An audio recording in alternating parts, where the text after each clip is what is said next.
12/18, the day of war, Donald Trump published a personal correspondence with NATO Secretary General Rutte. In it, he licks the American president with all his might, an obvious confirmation that this is exactly what Trump is working on, a direct and self-reliant approach. Well, and the publication of personal messages to show how much they praise you is a new plank of openness and diplomacy, which is demonstrated by the American president. All this is in front of the NATO summit, which is going well so far.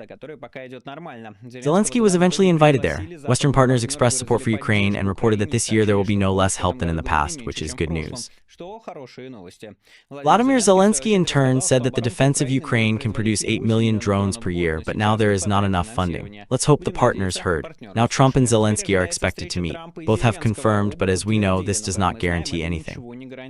In any case, I want to believe that the testosterone attitude of Trump, multiplied by the obvious success of the world strategy through the Iranian forces, will help him better understand Zelenskyy and guide him on the right path how to stop the war in Ukraine. It is difficult to guess here, of course, but let's see. Zanel is the main military corps of the Slatkov. According to him, a separate company of troops that should be engaged in drones has not actually earned, unlike the Ukrainian forces of unmanned systems, the Z-blogger complains. About this and much more in today's fresh report, which you can support with your likes, comments, and subscription to the channel.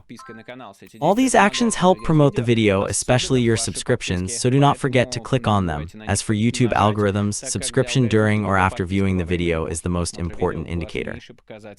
You can also support the channel financially. You can do this on Patreon, the link to which is in the description. There I am just testing a new rubric for patrons. Well, and you can buy NVPN. This is a means to bypass blockages, which allows you to bypass blockages. Watch YouTube at normal speed. Use Twitter, Instagram, go to blocked resources. In general, you yourself are free to decide what to watch, listen, read. This should not be done by you, by the Russian, or any other state. You can buy NVPN from the link in the description, from rubles, from currency, from cryptocurrency, as you like. And all this is legal even in Russia. It is not prohibited there, at least for now, to buy and use NVPN. Well, we move on to what happened in the past day. First, a small announcement. There will be no more news about the Israeli-Iranian conflict for some time, unless there is a large-scale violation of the truce, or, on the contrary, the negotiations on the development of the Iranian nuclear program will not begin. If you are interested in what ended the Israeli-Iranian war, the 12-day war, and how Trump won the first diplomatic victory over both terms, I recommend you turn to my yesterday's video. The end of the war was not the reason for Trump to stop the fierce shitposting. This time, he published a message that was sent to him in a certain messenger similar to the signal of the NATO General Secretary Mark Rutte, which is interesting how the alliance coordinator communicates with Trump, judging by everything, as with a child. Trying to copy his language and judging by how proud Trump poured the content of their personal correspondence, it works. This is what Trump Rutte wrote if you believe in the published screenshot. Mr. President, dear Donald, I congratulate you on your decisive actions in Iran, some of which were really unusual and some of which no one else has decided. This increases the safety of all of us. You fly into The Hague to meet even greater success. It was not easy, but we made all the NATO allies agree on 5%. Well, that is, on the increase in defense spending by 5% of GDP, or rather 5% of GDP. Donald, you have brought us to a really important moment for America, Europe, and the whole world. You will achieve what decades ago not a single US president could not achieve. Europe will pay a lot as it is obligatory. It will be your victory. Have a nice trip. See you at His Majesty Mark Rutte's dinner. I want to add that with the flow of conventional messages on the second term of Trump, you will no longer surprise anyone. Therefore, let's just note again that the most tough line is working on the US president. Why is Rutte so, well, if you want, humiliated? It is also clear that he had to be led in a period that is called the deepest crisis in the history of the alliance. His task is to save NATO from collapse and fulfill its initial mission, to keep the Americans in Europe and the Russians out of Europe. Out of Europe in the 50s was the third, to keep the Germans from capturing Europe, but it, thank God, lost its relevance. For this, Rutte is ready to fall apart in praise of Trump and sign everyone under the increase in spending on defense up to 5% of GDP in 10 years. Apparently with the calculation that either a step will die there or a step, especially since this goal is expected to be reviewed in 2029, when Trump must leave his post. Meanwhile, Trump again declared a desire to end the deal with Russia. This was said by the US president to reporters on board a plane heading to the NATO summit in The Hague. Trump was asked to comment on the wording of Russia in the communique, which may be prepared according to the results of the meeting of the leaders of NATO countries. I have to take a look at this, he said, but I would like to see the deal with Russia. As you know, Vladimir Putin called me and he said, "Can I help you with Iran?" I answered, "No, I don't need help with Iran, I need help with you, and I hope that we will be able to conclude the deal with Russia," he said.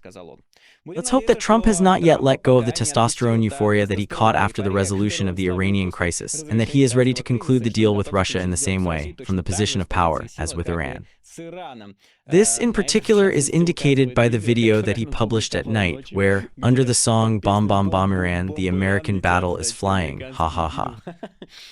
In particular, let's hope that with the same mood he will go to a conversation with Zelenskyy, which should take place in the summit fields, which Trump and Zelenskyy have also confirmed, and where the president of Ukraine can tell him how to implement the concept of peace through force in relation to Russia, as it turned out to be quite a working concept. The option of bombing the Putin's bunker with concrete bombs is not yet on the agenda, then there are other mechanisms. For Zelenskyy himself, the NATO summit is still going well so far, the BBC is delivering to the president of Ukraine. NATO General Secretary Mark Rutte, the chairman of the EU with Antonio Costa, and the president of the European Commission Ursula von der Leyen went to the press before the meeting at the NATO summit. The very fact of this meeting, the victory for Zelenskyy, the BBC writes, until the last moment it was not clear whether he would come to the Netherlands. The media wrote that the NATO leadership would like to focus the event exclusively on the increase in costs for defense.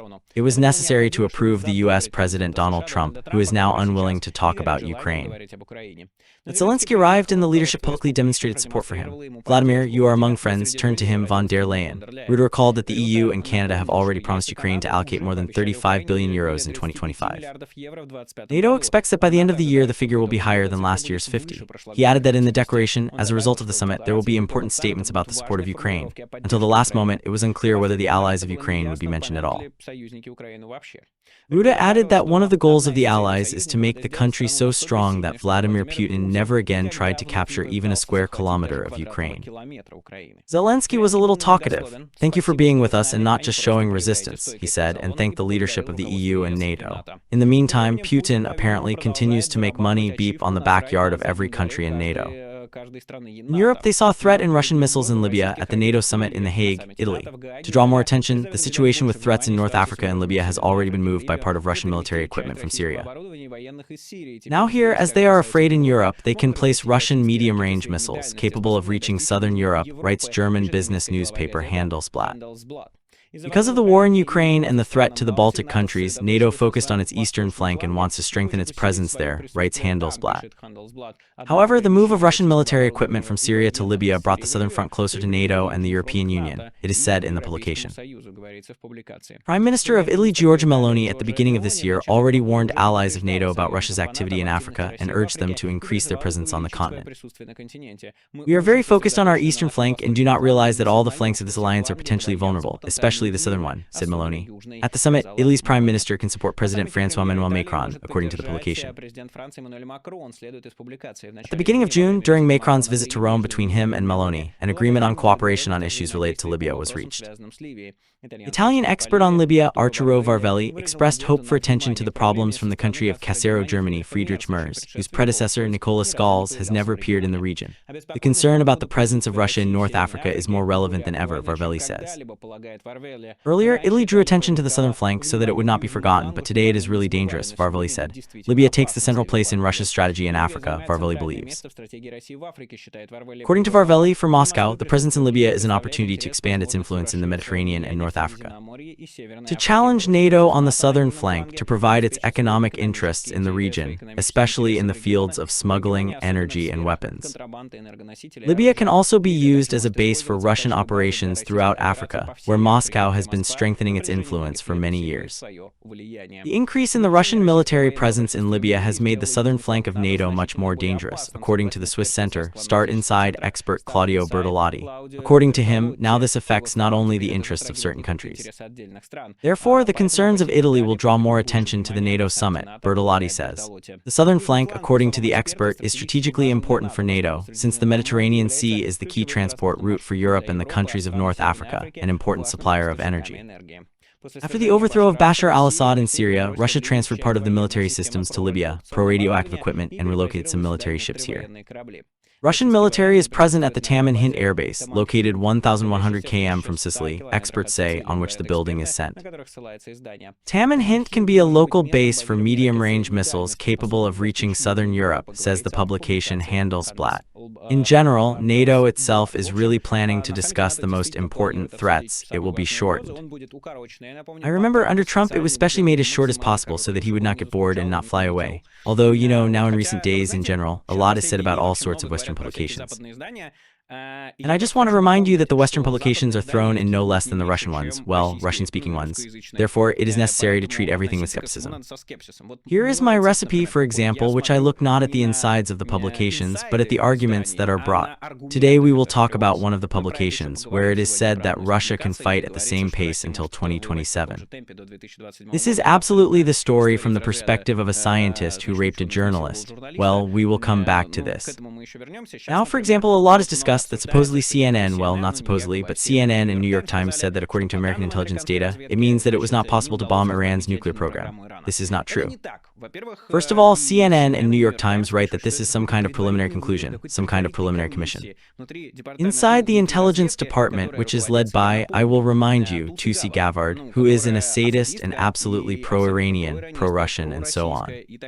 And I will remind you that according to the insides of the same intelligence, a week ago it was said that there is no nuclear program in Iran at all. It does not prepare weapons, all this at the initial stages. Therefore, a week ago, with a reference to all this, it was written that Iran does not make nuclear weapons at all. Now, a week later, it is written that they do, but it turns out that the nuclear strikes of B-2 did not cause any serious damage to this. Therefore, here I always recommend, I will say from the principle, to look at the analysis that is closest to the region. Well, that is, who is most motivated to get important data. Therefore, here I pay attention to Israeli intelligence and Israeli decisions, because now Israel was in a unique position when everything was suppressed by Iran. And it is possible to go anywhere and as much as you want if Israel was not sure that the objects really suffered serious damage, and that Iran would have thrown off its nuclear program. Israel would simply not have ended this operation. Well, Israeli intelligence also says that significant damage has been inflicted, and Netanyahu said that we have interesting information about the extracted uranium and we cannot share it. Therefore, since Israel is interested in its existence and how much it managed to achieve this, it seems to me that their motivation here is the brightest. But given the fact that American intelligence is very far from the Middle East region, I would not rely on it, especially given who Trump put in charge there. Tulsi Gabbard, I hope, will change her in the near future, because this is some kind of disgrace. Therefore, once again, I urge you to be careful. Please do not relate to all kinds of publications, loud headlines and so on, more important than arguments, more important than the quality of sources, more important than specific stories. Now there will be an American intelligence service before the Congress. There it will be divided by results. Well, it will be even more, well, in my opinion, less important than Israeli data, but more, what is called, deserving attention than some random publications with a reference to random beep. Guess who said a week ago that Iran does not have any development of nuclear weapons, at least Iran has not approached it. Therefore, be very careful with this and with publications and with everything else. Well, at the same time, I will remind you that just from this NATO summit, where a lot will be discussed in the context of both Ukraine and other threats, it is important not to forget that so far the support of the West, of course, remains, but it is not enough, and secondly, there are specific problems and tasks of the Ukrainian army here and now, with which we can help. We can help save Ukrainian citizens, we can help save Ukrainian soldiers. And it seems to me that this is incredibly important. Therefore, today we continue the assembly, and today the assembly is going for the brigades in the Pokrovsk direction, the most active direction where Russia is coming. They need equipment, that is, pickups, motorcycles for evacuation, and so on. Here is their address to you. Dear Health, we are from the 8th Infantry Regiment. We perform combat missions on the Pokrovsk front. In order to successfully carry out combat missions, we need 2 cars, 2 cross-country motorcycles, so that our vehicles can quickly leave the camp. We look forward to your support. Glory to Ukraine, glory to Ukraine. Of course, I will also participate in the meeting. Here's the QR code for Monobank in the Monobank description. PayPal, USDT 20, cryptocurrency for crypto sheiks, well, just for people who want to support. Once again, this is one of the most important things that we can really do with you, not just sympathize, not just support, but if there is an opportunity, then support financially, helping literally save lives. Therefore, thank you to all those who take part in this. We have already managed to close a lot of collections, but unfortunately there are still a lot of them. Therefore, thank you for each contribution. Yes, this is the endless, what is called history. It will not end until the war ends, but every new collection, every year participation helps save specific human lives. Yesterday morning in the cities of Dnipro and Samara, a strike was made against Iskander-M ballistic missiles. Almost 300 people were injured in Dnipro. 18 people died, said the head of the local OVA, Sergei Lysak. 2 people were killed in the city of Samara, 14 more were injured. In the course of the strike in the Dnipro region, the passenger train number 52, which went along the Odessa-Zaporozhye route, was also damaged, said the Ukrzaliznytsa. Volodymyr Zelenskyy reacted to the strike, writing the following: "This strike has hit a lot of civilian infrastructure. Houses, schools, even an ordinary passenger train. There were more than 500 passengers on the train. 5 wagons are broken, there are no victims. All wounded are provided with help." Another Russian blow to life. Russia is not capable of producing ballistic missiles without components from other countries. Russia is not capable of producing hundreds of types of other weapons without components, equipment, and expertise, which this crazy regime in Moscow does not have. That is why it is important to limit the schemes that connect Russia with its allies as much as possible. It is necessary to significantly enhance the sanctions against Russia. We clearly know what we are fighting for the protection of life. Russia clearly knows why they continue this war, from contempt for life and the desire to purge our land from people. This is not the struggle in which it is difficult to choose a side. Being from Ukraine means protecting life. I am grateful to everyone who helps. Right now, these days, we are doing everything to get even more support. For our people, for our state. As we have seen in the example of the 12-day Israel-Iran war, there is no unbreakable anti-missile defense system. People will die from missile strikes in any case, so it is necessary to hit not only by the arrows and by the archers, but also by the manufacturers of these arrows and bows, including with the help of sanctions. Also, as for the Israel-Iran war, the experience of using the Patriot air defense system in Ukraine helped to protect the American bases from the Iranian retaliation. Thanks to the experience of Ukrainian air defense, the effectiveness of intercepting targets with the Patriot systems has increased significantly.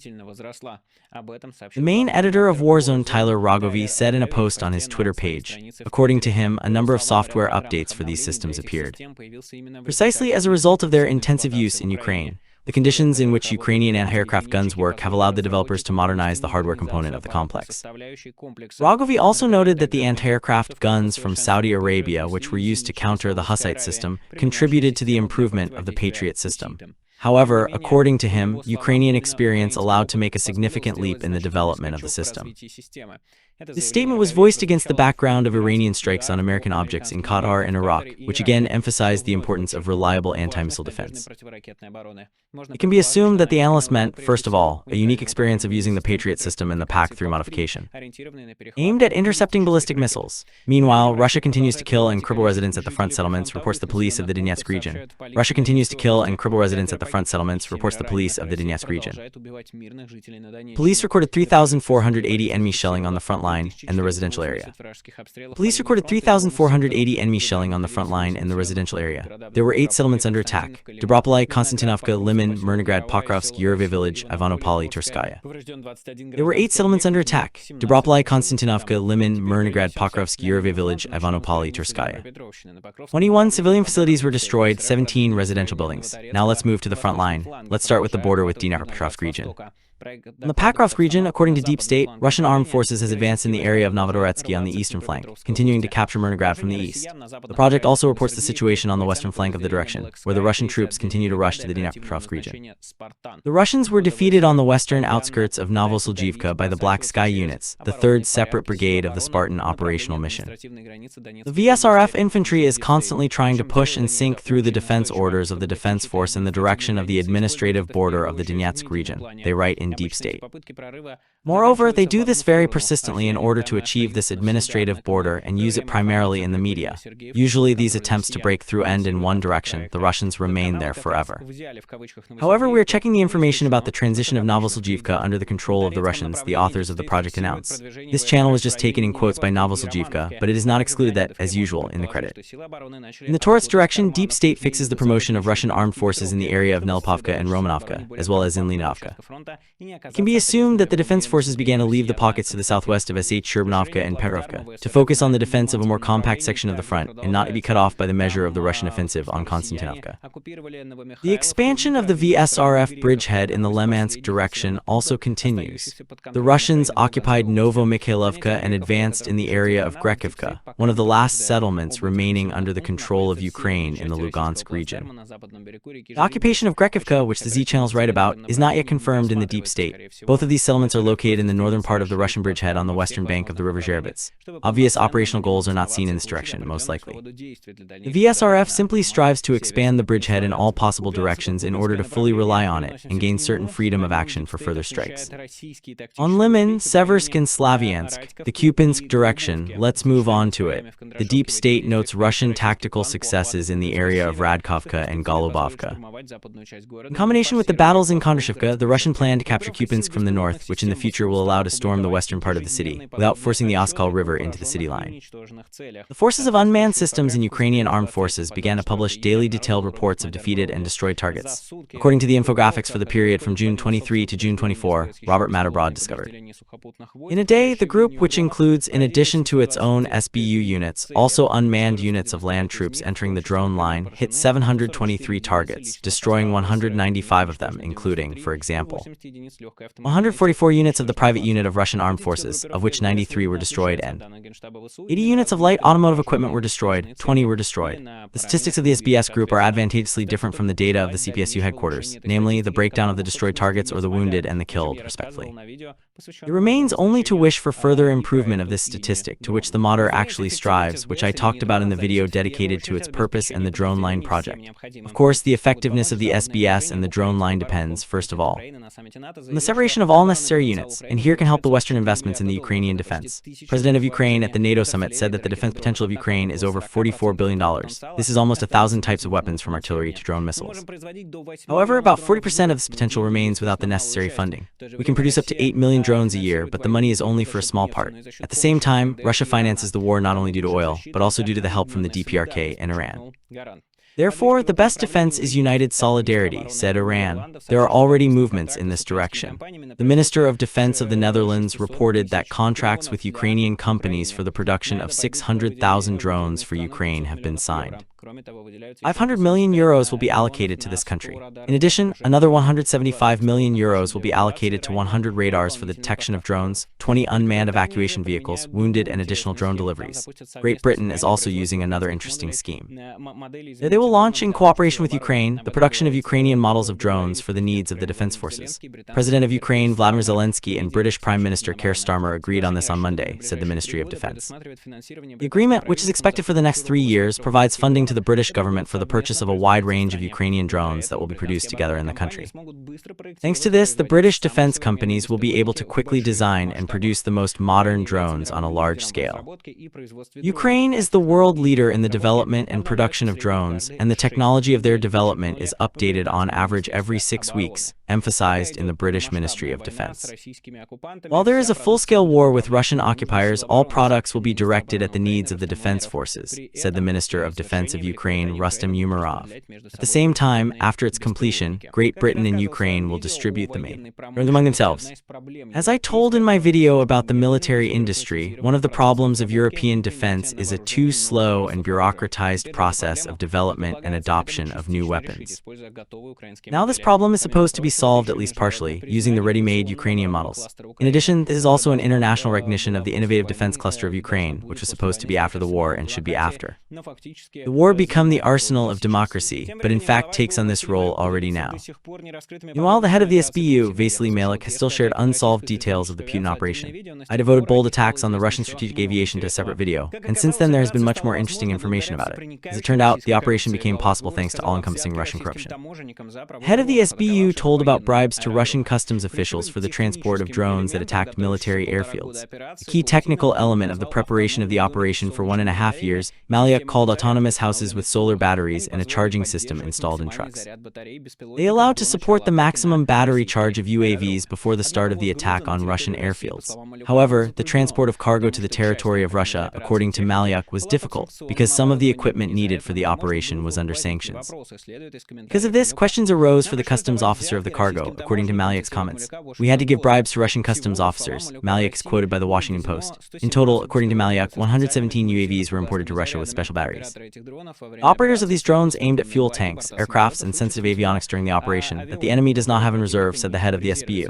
"It seems to me that he is a little cunning because 117 is a strange number. I think it was 150, 50 for each airdrome.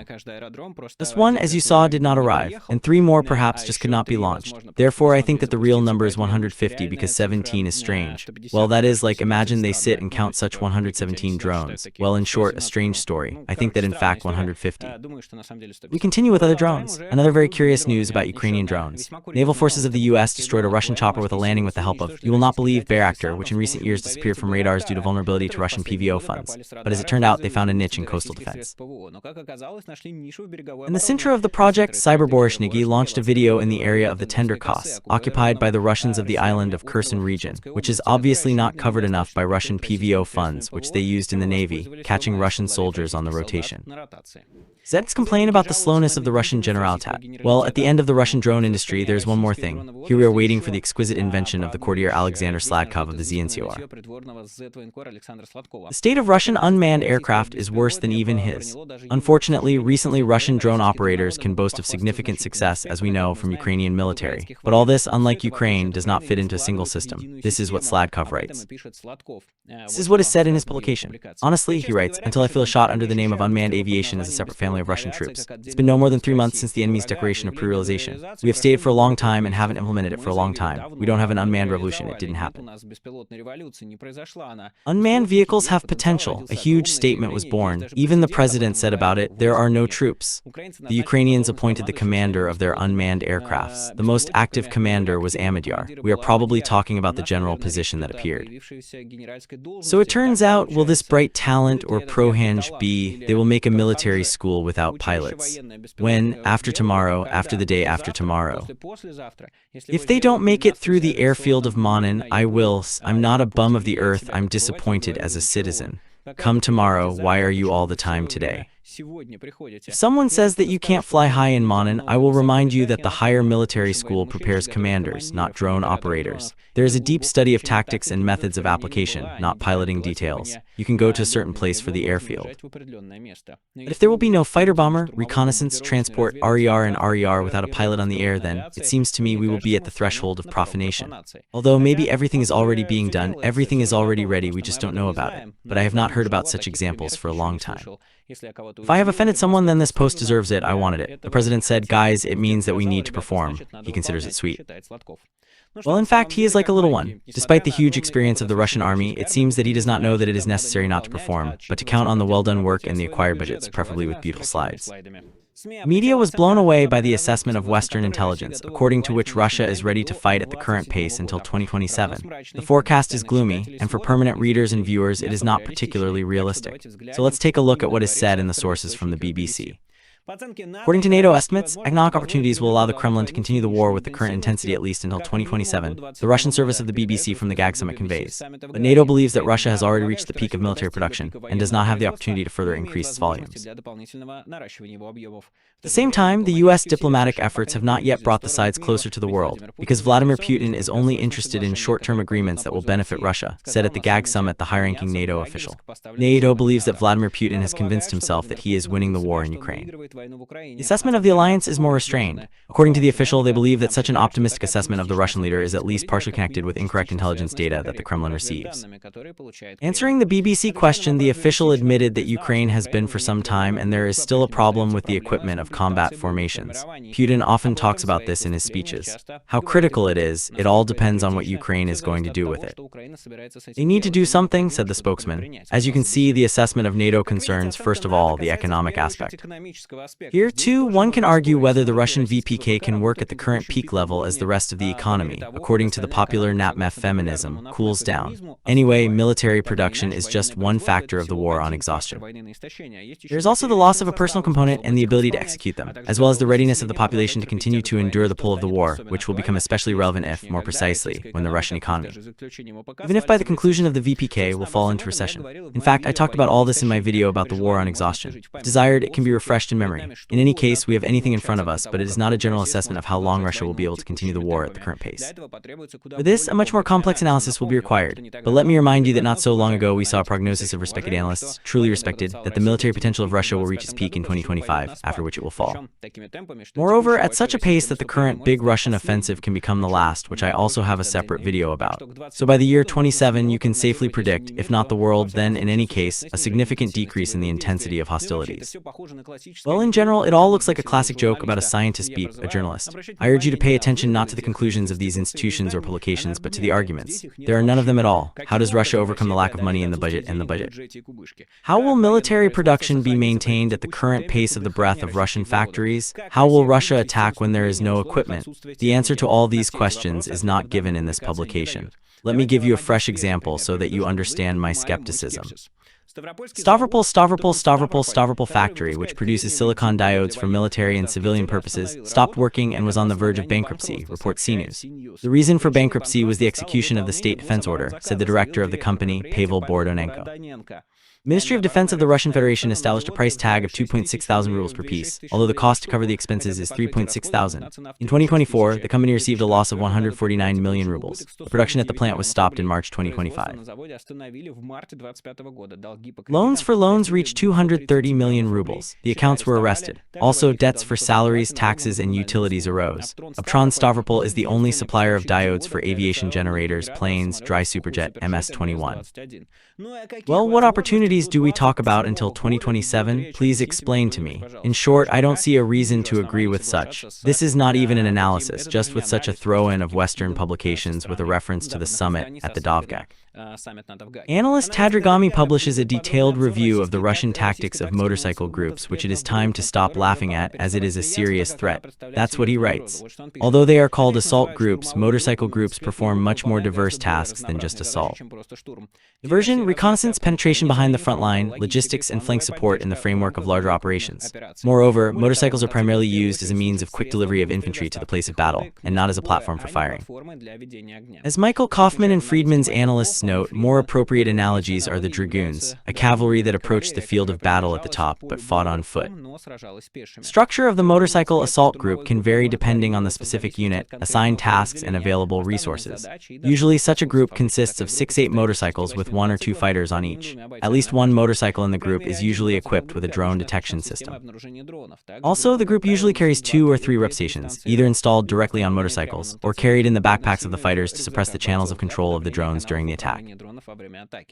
On motorcycles with 2 fighters, the passenger can perform the function of the main shooter, which can hit both ground and aerial targets, for example, drones on the move. However, in most cases, the passenger is landed in front of an intermediary battle, typical tactical technique of encyclical assault groups. The flank maneuver is a detour of the enemy's position from the flank of the attack. The key capture is a coordinated approach from both sides for encirclement or breakthrough of defense. A deep penetration is a rapid jerk for the first line of defense for disorganization of rear logistics and rotation. The distracting maneuver is aimed at attracting attention and fire of the enemy from the main assault strike. The reconnaissance of the battle is a check of the enemy's position from the start. In addition to a direct battle, encyclical units perform and assistive tasks, such as evacuating the wounded one by one due to the limited space, cargo capacity, and delivery of critically important cargo, ammunition, food, and water. Training. In the spring of 2025, the training of motorcyclists and quad bike drivers is carried out both in Russia and in the occupied territories of Ukraine at the level of the formation of groups. The classes are usually carried out on homemade motor tracks. In more advanced training programs, maneuvers of evading FPV drones with an attack imitation are worked out. They vary greatly from 16 practical hours to more than a month, depending on the situation and urgency. The number of motorcycles on the front of foreign production is mainly Chinese. As with drones, the supply of equipment goes along the lines of volunteers. Local administrations, personal purchases, military and state purchases. As of June 25, one of the most frequently encountered models has become motorcycles of the class of Enduro, such as Charmax Sport 280, produced by the Chinese company Charmax Motors. Their cost ranges from 180,000 to 300,000 rubles, approximately $1,903 The surveys of Ukrainian infantry and drone operators show that they are skeptical about the noise around motorcycles as a miracle of weapons. It's just a platform useful in certain conditions but does not give the native advantage. With proper use, with the support of fire, RAP, drones, and armored vehicles, motorcycles can be very effective. The problem is different. Russian troops consistently face difficulties with coordination even at the level of company or battalion. Although motorcycles are more maneuverable than armored vehicles and better avoid artillery fire, motorcycles themselves are extremely vulnerable to fragments of the same artillery. Loss of personal composition and vulnerability to drones remains a serious problem. Internal documents of the Russian Defense Force have not been published yet and indicate that motorcycles, quad bikes, and buggy are planned to be made a standard for assault units in order to increase mobility by at least half of infantry. The concept of a logistic break with the use of drones with the support of artillery and high mobile infantry under the cover of the MRAP is becoming more and more real and represents a growing threat to the neighbors of Russia. As we can see, the Russian army is once again trying to adapt and learn to fight without armored vehicles in the conditions of active counteraction of enemy drones. Motorcycle assaults and other tactics allow you to achieve the fact that Russian losses were not completely useless and nevertheless were converted into busy kilometers, let alone too high a course. Since the fools will go on their own to survive, all the above is getting smaller and smaller. The regional authorities are announcing tenders for their search. The company City Electric Networks in Kupiansk announced 4 tenders for the search and selection of candidates for the conclusion of contracts for a total amount of 18.1 million rubles, the company discovered. In the purchase documents, the exact amounts and rewards for each candidate are named, from 130,000 and 190,000 rubles. The company will have enough money to bring 110 men to the military command. Contracts on the website of state purchases are not specified. Verska also drew attention to the fact that the tender recruits of Gora Electricity were announced immediately after the Kupiansk Autonomous District raised a one-time military pay up to a record amount of 3.2 million rubles per country. Another tender for selecting candidates was announced by the Alexandrovsky City Trade Center in Vladimirskaya Oblast on May 28. It signed a contract with the Military Patriotic Training Center, Vovoda, for a month, a reward of 300,000 rubles. Earlier, Verska researched the recruiting market, talking with employees of the personnel agencies and comats and individual entrepreneurs who earn on the search for contractors. Among the recruiters were the mothers in the decree, employees, and officials. And finally, about the new elite. At the Ural, the participants of the war with Ukraine were sentenced to 12 years in prison. He strangled his ex-wife with a 3-year-old child. Media Zona reports on this with a link to the decision of the Central District Military Court in Yekaterinburg. Court recognized the 33-year-old participant of the war with Ukraine from Chelyabinsk, Nikita Sidorov, guilty of murder with special cruelty. The first 4 years of the man will be held in prison, the rest of the term in the colony of the strict regime. The murder took place on the night of February 25, 1924. Sidorov strangled his ex-wife, 41-year-old Natalia Dorma, in the apartment where their 3-year-old son was at the time. In October 1922, the man was at war in Ukraine and served in the occupied territory of Kherson region, writes Media Zona with a link to his military parents. February 1924, he was admitted to the hospital. The doctors let him go home on February 23. At first, Sidorov celebrated the holiday with his friends. On the night of February 25, he decided to return home. When Natalia did not let the drunk man in, he climbed into the apartment through the balcony and attacked his ex-wife. The woman managed to call the police, but the employees arrived only 40 minutes later. Then, for a while, they waited for the rescuers to break the door, but by the time the last SIDs arrived, he had already killed his ex-wife. The military did not recognize the guilt. After the murder, the Ministry of Internal Affairs began a check on the policemen who did not have time to save Natalia Dorma. The media did not report on her results. Multiple military officers beat up 2 girls in Buryatia. As it became known to Austria on April 27, the military officer with Buryatia, Maxim Gavrikhin, beat up 2 girls at the bar in the village of Bechura. At that moment, Gavrikhin was under administrative supervision in connection with previous sentences. According to the database data, Gavrikhin was previously repeatedly involved in criminal responsibility in the 10th, 11th, 17th, 18th, 19th, and 24th years. Among the articles are the robbery, theft, hijacking of documents, and evasion of administrative supervision. Now, Gavrikhin is involved in war with Ukraine and is listed in the military part 690-647. In the case of assault on women, according to the master, a criminal case was initiated in Part 2 of Article 161, the robbery with the use of violence. Staying on June 24, Gavrikhin is not detained and is in the battle zone. On the background of this, even better in quotes, the news is that in St. Petersburg, participants of the war with Ukraine will bring traditional values to schoolchildren. During a meeting of the city government, the head of the Committee on Education, Natalia Putovskaya, wrote to the fountain. The system of additional education in St. Petersburg is a unique educational environment. Measures have allowed to provide a holistic work of the education system at all levels of education, including through the involvement of members and veterans of the SVO in educational work with children and young people, aimed at the formation of a patriotic, socially responsible person and citizen on the basis of traditional values, capable of opposing the spread of destructive theories and interpretations of foreign values for Russia, said Putovskaya. In all schools of St. Petersburg, the education program was updated. Also, educational institutions were equipped with sets of state symbols, and in some schools there are museum exhibitions dedicated to the war with Ukraine. The publications are indicated. How will we grow up out of these children? How long will we fight this indoctrination? When everything falls into place, the question is open. But in general, this becomes universal and simply dangerous for your children.